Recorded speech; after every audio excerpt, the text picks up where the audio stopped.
बिस्मिल्लाहिर्रहमानिर्रहीम। Dear students, ये video मैं बना रहा हूँ फ़िज़िक्स बीएस फ़िज़िक्स के तलबा के लिए, और ये तलबा सेमेस्टर 5th और 6th दोनों सेमेस्टर के तलबा के लिए ये वीडियो यूज़फुल है। तो इसको आप गौर से पढ़ें, ये आपके कोर्स में भी है और ये फ़िज़िक्स के मज़मून में आपको हेल्प दे सकती है।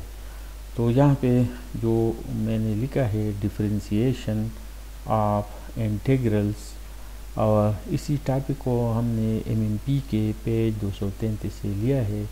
By definition of an integral as an anti derivative. Integration को हम इंटीग्रेशन और डिफरेंशिएशन ये दो रिवर्स प्रोसेस है। By definition of an integral as an anti derivative, derivative के रिवर्स प्रोसेस को हम इंटीग्रेशन कहते हैं। यहाँ पे हमने दो फंक्शन लिए हैं, small f of x is equal to d by d x और कैपिटल एफ ऑफ एक्स। अगर ये रिलेशन हम सपोज करें, इसको हमने नाम दिया है नंबर 1। अब इसी रिलेशन से हमने नीचे एक इक्वेशन बनाया है। यहाँ पे integral program a to x, यहाँ भी है integral program a to x है, डी टी है। और ये जो फंक्शन एफ ऑफ एक्स है, एक्स की जगह हमने यहाँ पे एफ ऑफ टी लगाया है। यहाँ पे जो कैपिटल फंक्शन है, तो एक्स की जगह हमने यहाँ पे एफ ऑफ टी लगाया है। तो इसी इक्वेशन में सारे ये जो पॉइंट्स है बराबर एक जैसे हैं, लेकिन ये एफ ऑफ एक्स, इसको हमने यहाँ पे एफ ऑफ टी लगाया है, और यहाँ जो F of capital f of x है, इसको हमने एफ ऑफ टी लगाया है। अब इसी राइट हैंड साइड को जब हम सिंप्लीफाई करेंगे, तो ये इंटीग्रल और ये डिफरेंशिएशन ये आपस में रिवर्स प्रोसेस है, तो ये आपस में कैंसिल होंगे। तो और यहाँ पे एफ ऑफ टी आएगा, और यहाँ जो लिमिट है इसको हम यहाँ यूज़ करेंगे। तो एक्स अपर लिमिट है और ए लोअर लिमिट है। अब हम लिमिट यूज़ कर रहे हैं, टी की जगह हम एक्स पुट करेंगे तो एफ ऑफ एक्स होगा, और यहाँ टी की जगह हम लोअर लिमिट यूज़ करेंगे। और ये जो ए है ये कांस्टेंट है। यहाँ जो इक्वेशन हमने सपोज किया है, उसको हमने इंटीग्रेशन के फॉर्म में लिखा। सिर्फ इतना हमने चेंजेस किया कि एक्स की जगह हमने टी यहाँ पे लगाया है, और यहाँ एक्स की जगह हमने टी लगाया है। यहाँ जब हम इंटीग्रेशन करेंगे तो ये आपस में हम कैंसिल करेंगे, ये दोनों हम कैंसिल करेंगे, और ये जो एफ ऑफ टी है इसको हम यहाँ पे लगाएंगे। A to X upper limit X है, लोअर ए है, तो लिमिट को हमने यहाँ पे पुट किया, और यहाँ जो ए है कांस्टेंट है।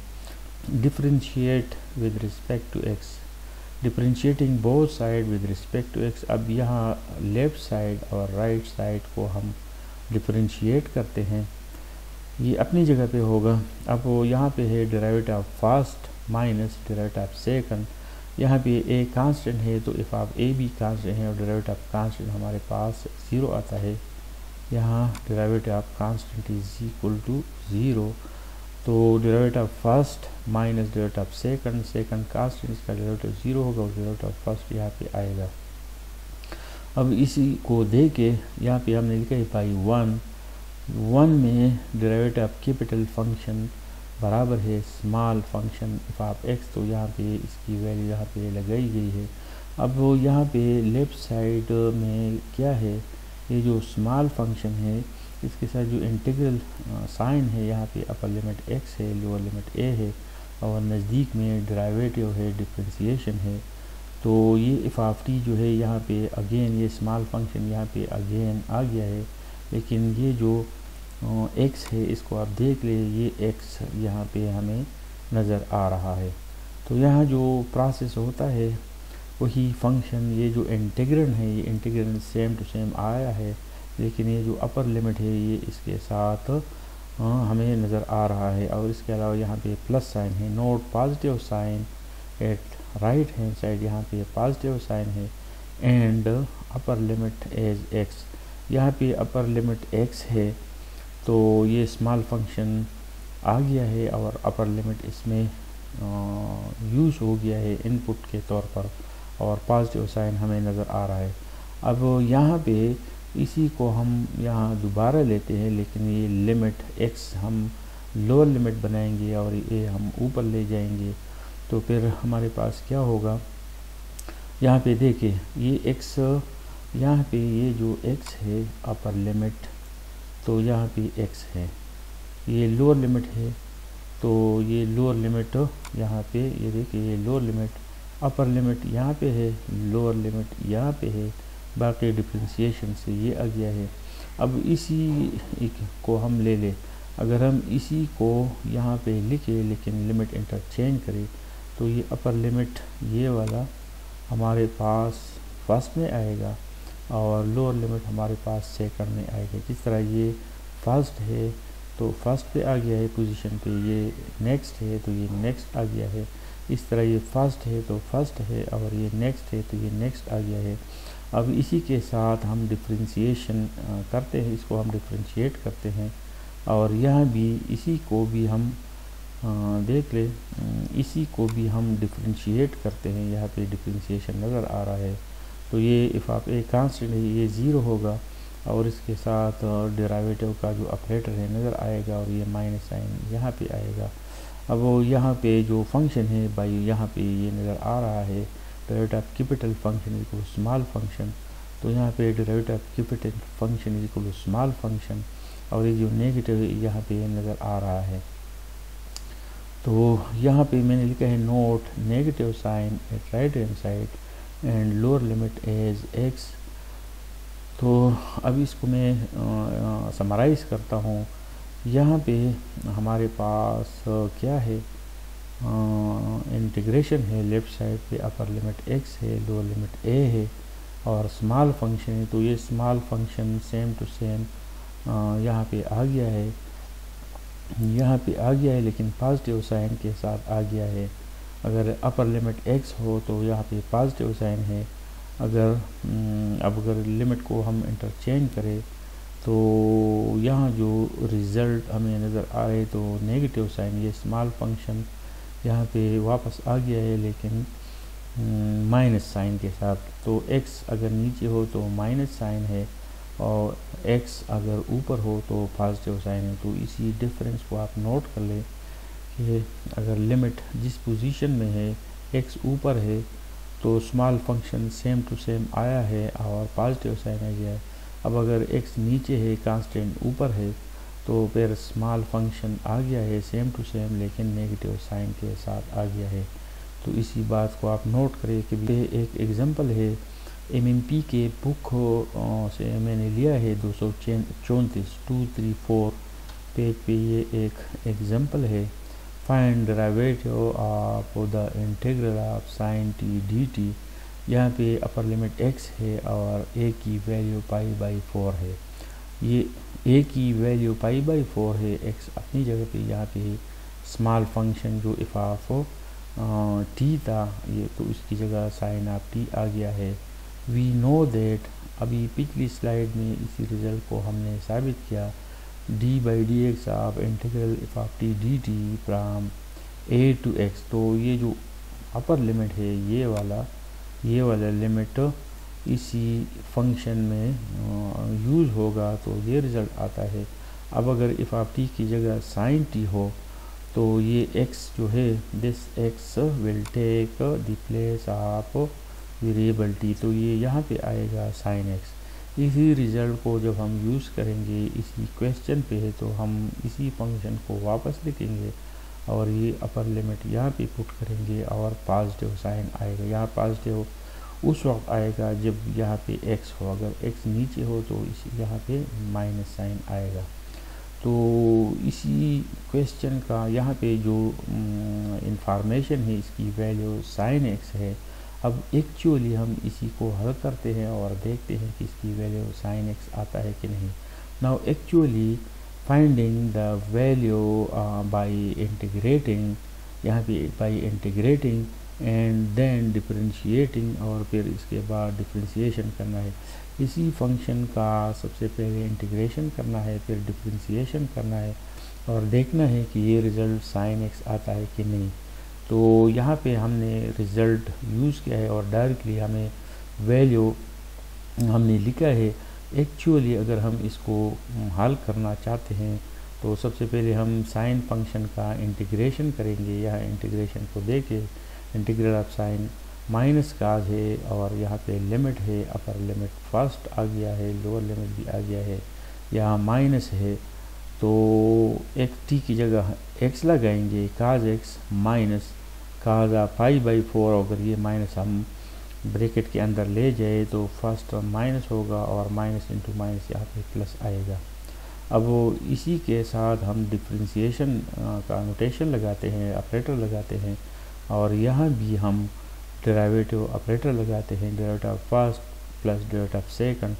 तो ये अपनी जगह पे, अब ये देखिए डेरिवेटिव ऑफ कास क्या है, माइनस साइन, तो ये एक माइनस ऑलरेडी मौजूद है तो ये प्लस होगा, ये कांस्टेंट है तो यहाँ पे ये हमने लिखा है ये 0 होगा। तो इसी का जो वैल्यू है साइन एक्स आ गया, इसको हमने नंबर 2 नाम दिया, और डायरेक्टली जब इसको हम हल करते हैं तो नंबर 1 आ गया। दस 1 एंड 2 आर द सेम। फार्मूले की मदद से जो रिज़ल्ट हमें मिला है, एक्चुअली जब इसको हमने हल किया तो वही रिज़ल्ट हमें दोबारा मिला। तो इससे हमें एक नतीजा मिला जो पिछली स्लाइड में हमने शो किया है कि अगर यहाँ एक फंक्शन हो तो वो फंक्शन सेम टू सेम आएगा, और यहाँ जो अपर लिमिट हो यहाँ पे वो रिप्लेस होगा, टी रिप्लेस होगा बाय अपर लिमिट, और फंक्शन सेम टू सेम होगा। लेकिन ये उस वक्त होगा जब यहाँ पे इंटीग्रल साइन हो, इंटीग्रेशन हो, डिफरेंशिएशन हो, ऊपर एक्स हो, नीचे एक कांस्टेंट हो। तो ये रिज़ल्ट पिछली स्लाइड में जो रिज़ल्ट था उस पर एक एग्जांपल हमने हल किया, रिज़ल्ट डायरेक्टली यूज़ किया, फिर एक्चुअली इसको हमने सॉल्व किया और दोनों सूरतों में हमें सेम रिज़ल्ट मिला। एक ये रिज़ल्ट है फिज़िक्स के स्टूडेंट्स के लिए यूज़फुल है, नोट करें। Derivative of the integral of F of T D T, यहाँ पे वी एक फंक्शन है, फंक्शन ऑफ एक्स है, यहाँ पे function of another function you है जो फंक्शन ऑफ एक्स है। तो इस किस्म का रिज़ल्ट अगर हमें फ़िज़िक्स में मिले तो इसको हम डायरेक्टली किस तरह यूज़ करेंगे, इसको आप याद रखें।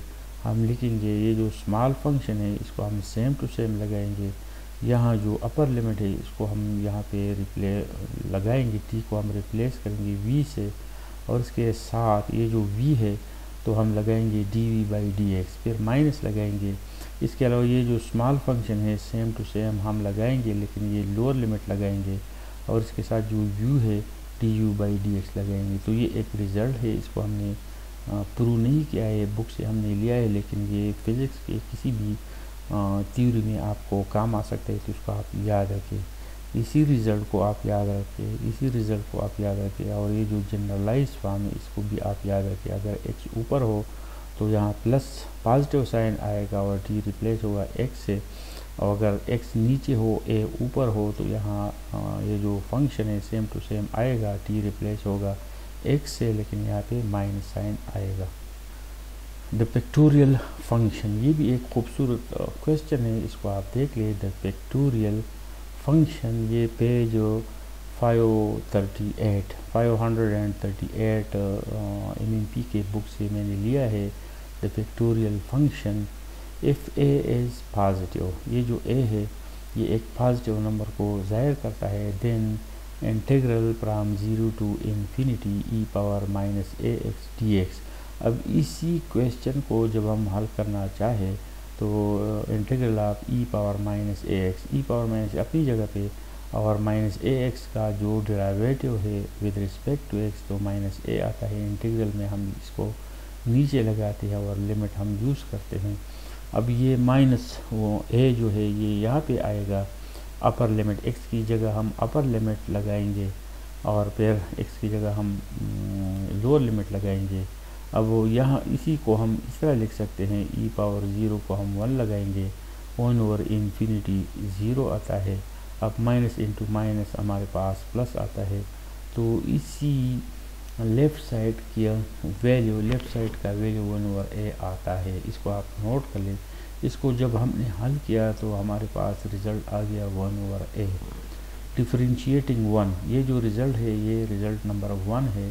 Differentiating 1 with respect to a repeatedly. अब इसी इक्वेशन को हम with respect to a differentiate करते हैं। रिपीटेडली का मतलब है एक दफ़ा करेंगे, दूसरी दफ़ा करेंगे, तीसरी दफ़ा करेंगे, फिर जनरलाइज करेंगे। अब ये देखिए, differentiating one with respect to A, यहाँ हम derivative operator with respect to A use करेंगे, यहाँ भी यूज़ करेंगे। अब यहाँ पे डिफरेंशिएशन है विद रिस्पेक्ट टू ए, तो विद रिस्पेक्ट टू ए का जो डिफरेंशिएशन है, इसी निशान को हम सेम टू सेम लगाएंगे, और ये जो एक्सपोनेंशियल फंक्शन है इसको हम सेम टू सेम लगाएंगे। माइनस ए एक्स का derivative with respect to a क्या है? Minus x. Minus a x का derivative with respect to a minus x है, और इसके अलावा यहाँ पे 1/a का derivative with respect to a क्या है? -1/a² है। तो हमने यहाँ पे डिफरेंशिएशन लगाया, तो ये हमारे पास एक रिज़ल्ट आ गया, इसी को नोट कर ले। अब वो क्या है, यहाँ माइनस है, यहाँ भी माइनस है, माइनस माइनस को हम कैंसिल करते हैं तो ये रिज़ल्ट आता है। इसको अब देख ले, इसी को जब हम हल करते हैं, सॉल्व करते हैं, तो 1/a आता है। इसको हम जब डिफरेंशिएट करते हैं एक दफ़ा, तो यहाँ पे x हमें इजाफी मिलता है, और ये 1/a क्या होगा? 1/a² बनेगा। अब again differentiating with respect to A, इसको हम दोबारा डिफरेंशिएट करते हैं। जब इसको हम दोबारा डिफरेंशिएट करते हैं तो ये सारा लेफ़्ट साइड हम लगाएंगे e⁻−ax अपनी जगह पे, और -ax का डेरिवेटिव क्या है? -x है, तो ऑलरेडी एक x मौजूद है और एक दूसरा -x हमें मिलेगा, तो यहाँ पे -x² होगा, और इसका डेरिवेटिव क्या होगा? इसका डेरिवेटिव -2/a³ होगा। अब यहाँ माइनस है, यहाँ माइनस है, माइनस को हम कैंसिल करते हैं। अब इसको 2/a³ है, 2 को हम 2 फैक्टोरियल लिख सकते हैं, और a³। अब यहाँ देखिए, यहाँ x² आ गया है। x² क्यों आ गया? क्योंकि इसको हमने 2 दफ़ा डिफरेंशिएट किया, एक दफ़ा x आ गया, दूसरी दफ़ा x आ गया, तो यहाँ पे x² मिला। और यहाँ जो 1/a है, ये दो दफ़ा डिफरेंशिएशन से 2 फैक्टोरियल a³ बना। तो यहाँ अगर 2 है तो यहाँ 2 फैक्टोरियल है, और नीचे यहाँ जो a है a³ बनेगा अगेन। अब इसी को हम दोबारा डिफरेंशिएट करते हैं, तो हमारे पास ये सेम टू सेम आएगा, और यहाँ से -ax से हमें -x मिलेगा, तो वो -x और ये x² बनेगा -x³। और इसी को जब हम डिफरेंशिएट करते हैं विद रिस्पेक्ट टू a, तो ये हमारे पास ये आता है। अब वो यहाँ माइनस है, यहाँ माइनस, इसको हम कैंसिल करते हैं, और 2 × 3 हम लिख सकते हैं 1 × 2 × 3, 3 फैक्टोरियल लिख सकते हैं, और a4 अपनी जगह पे। तो इसको जब हम जनरलाइज करते हैं तो 3, अगर यहाँ 3 हो तो 3 फैक्टोरियल होगा और a4 होगा। अगर यहाँ n हो तो n फैक्टोरियल होगा और a⁻n+1 होगा। अगर यहाँ 3 हो तो यहाँ 4, अगर यहाँ n हो तो यहाँ n+1। तो इसी को हमने जनरलाइज किया। अब इसी को अगर हम देखें तो ये एक मुश्किल इंटीग्रेशन नज़र आता है, और इसका रिज़ल्ट राइट साइड में हमें नज़र आता है। तो फिज़िक्स की किसी भी थ्योरी में अगर इस किस्म का इंटीग्रेशन हो तो आप इसकी वैल्यू याद रखें, इसकी वैल्यू इसी तरह आप लिखेंगे। अगर यहाँ जो भी पावर हो उसको आप फैक्टोरियल में लिखेंगे, और x के साथ जो भी अदद हो उसको एज अ पावर लिखेंगे, a पावर समथिंग। यहाँ अगर n हो तो a की पावर n+1 होगा। अब वो ये जो प्रीवियस स्लाइड था उसी जगह उसी को हमने कई दफ़ा डिफरेंशिएट किया विद रिस्पेक्ट टू ए, उन सब बातों को इसी स्लाइड पे हमने दोबारा लिखा है। तो आप इसको और से पढ़ें और इसको याद रखें। अब यहाँ पे देख ले, यहाँ पे हमें लेफ़्ट साइड में एक इंटीग्रेशन नज़र आ रहा है। इसको जब हमने पिछली स्लाइड में एक्चुअली हल किया तो 1/a हमें मिला था, इसको हमने एक्चुअली मालूम किया है। फिर दोनों तरफ को हमने with respect to a differentiate किया, पिछली स्लाइड में इसको हमने हल किया है, साबित किया है। तो इसको जब हमने डिफरेंशिएट किया तो यहाँ पे x का इजाफा हो गया और यहाँ पे डिफरेंशिएशन हो गया, इसी को हम इस तरह लिख सकते हैं। फिर इसको हमने दोबारा डिफरेंशिएट किया, इसी को और इसी को दोबारा डिफरेंशिएट किया तो एक एक्स का एक और इजाफा हो गया। और यहाँ जो हमने इसी को डिफरेंशिएट किया या इसी को डिफरेंशिएट किया तो ये कन्वर्ट हो गया, इसी में ये कन्वर्ट हो गया। देख ले डिफरेंशिएशन से ये बना। अब इसी को जब हम दोबारा करते हैं तो एक्स स्क्वायर बनेगा एक्स क्यूब, और इसी को जब हम दोबारा करते हैं तो इस तरह ये बनेगा, इस तरह बनेगा, ये कन्वर्ट होगा इस तरह, इसी तरह ये बनेगा। तो क्या है, अगर यहाँ 2 है तो यहाँ 2 और यहाँ नीचे 3, यहाँ 3 है तो यहाँ 3 तो नीचे 4। और अगर जनरलाइज फॉर्म में हम इसको लिखना चाहे तो अगर यहाँ n हो तो यहाँ n फैक्टोरियल और यहाँ n+1 होगा। तो ये हमारे पास जनरलाइज फॉर्म में है, इसको आप नोट करें, ये कभी काम आ सकता है। Putting a is equal to 1, अब इसी फार्मूले में a इज इक्वल टू 1 हम सब्सटीट्यूट करते हैं तो ये इस तरह हमारे पास रिज़ल्ट आएगा। a हमारे पास क्या है 1, तो 1 पावर n+1 ये ख़त्म होगा।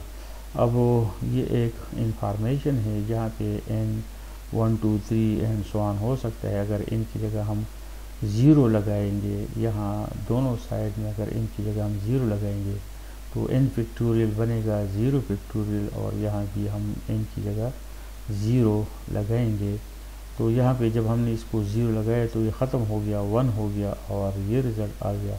अब यहाँ पे इंटीग्रेशन हो गया, लिमिट अपनी जगह पे, और अपर लिमिट हम फर्स्ट लगाएंगे, लोअर लिमिट बाद में लगाएंगे, इधर यहाँ पे माइनस लगाएंगे।